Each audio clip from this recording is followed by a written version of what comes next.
When you hear the word potatoes, donuts are rarely the first thing that comes to mind. And today Howard shows us how to make old-fashioned potato donuts in the Mr. Food Test Kitchen.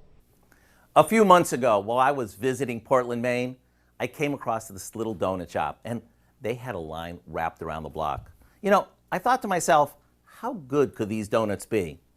I later found out that these just weren't run-of-your-mill donuts. They were potato donuts, and they were addictive. So if you're ready, let me show you how to make my newfound treat.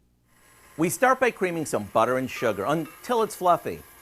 To that, we add an egg and a touch of vanilla. Now, for what makes these truly unique, we add some freshly mashed potatoes, along with some buttermilk. Once it's smooth, we add our dry ingredients and mix it just to the point where our dough comes together.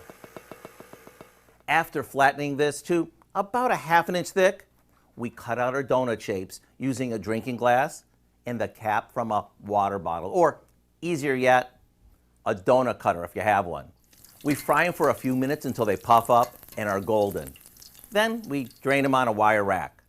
After they cool, spoon on a simple powdered sugar glaze and finish them off with anything from mini chocolate chips to sprinkles. To get the recipe for our old-fashioned potato donuts, like the ones I got in Maine, simply visit our website. I'm Howard in the Mr. Food Test Kitchen, where today we found a pleasantly surprising way for you to say, ooh, it's so good. I want to try that. That sounds really good. You can find this recipe along with a lot more good food from the Mr. Food Test Kitchen online. Just go to our website at KOAMnewsnow.com.